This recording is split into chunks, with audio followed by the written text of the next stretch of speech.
recently I created a video lesson that talked about the differences, the pros and cons between reading music versus playing by ear. And I also gave my advice for what I think would be the most ideal situation for someone to learn music. I got a lot of amazing comments from people, as well as a lot of shared personal stories and experiences that most of the time ended with, God, I wish I really would have done it the other way or done it this way. And I wanted to create a follow-up video to that because the point of that video, reading versus playing by ear, was not to make you think that one or the other. In fact, my point, and I said it at the end, was this. Ideally, you want to learn music by learning by ear first, so you have a basis for when you do read the music. It'll make a lot more sense to you. But a lot of people felt, whoa, they felt, that, not that all hope was lost, but they kind of felt a sense of regret. So I wanted to address that, especially since I got this one comment. Hi, I'm Donna Schwartz from DonnaSchwartzMusic.com, the site to bring your saxophone playing up to the next level. So here's one of the amazing comments that I got, and this was from Laura. She said, okay, I've always thought this has been my deficit. I learned to play piano first and then classical flute, all by reading. My first love is jazz. I hear music in my head all the time, including solo lines, but it seems to get stuck between my head and my horn. How do I overcome the ridiculously solid education I received in reading first? Okay, first of all, Laura, thanks for the question, but be grateful for the education that you had.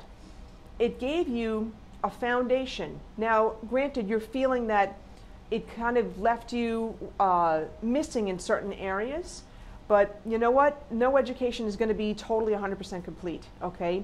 In fact, when you think about it, let me actually tell this story too. And it's not really a story, but it's my own experience. And this experience is shared by a lot of music educators. You know, music educators are teaching in public schools and their schedules are really tight. But what's worse is that their schedules, their students are taken away from them.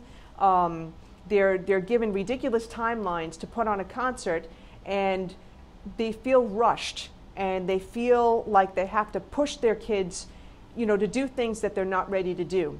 If music education in schools followed the path of learning by ear first and then transferring that to music reading, they would get actually, honestly, a lot quicker results. But the thing is, the trend has been, let's get them reading as quick as possible. Unfortunately, there's no basis for that. And a lot of folks who especially took piano, or I'm not going to say strings, but piano especially, they tend to be taught that way.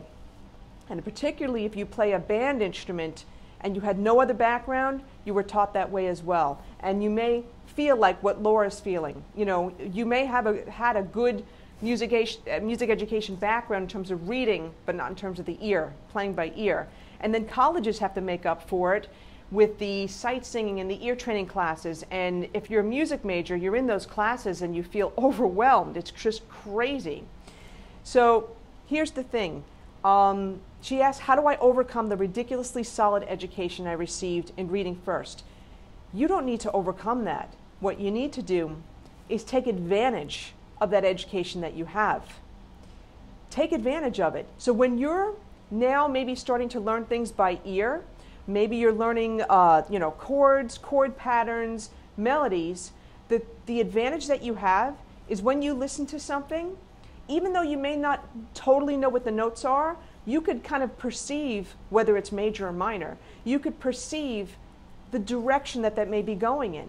You can perceive the different chord qualities maybe a little quicker than most people. Most people that learn to play by ear first have a problem labeling things. Okay, they could play a whole bunch of stuff by ear, but where they get caught is with the theory and with the labeling. And there's advantages and disadvantages of that. I covered that in the other video. But you can take your ridiculously solid education and use that to your advantage so that when you do start learning the ear training, it's actually going to come a little bit quicker to you. You just have to be patient. You have to allow yourself to make mistakes, but use your past education and your ability to label things so that you could understand it to your advantage. So I hope that helps Laura and all those people that were trained like me. We were trained to read first, and then later on we had to learn by ear. You know, use what you have. Nothing is perfect, so we always have to adjust and use whatever education or background we have and make it work for us.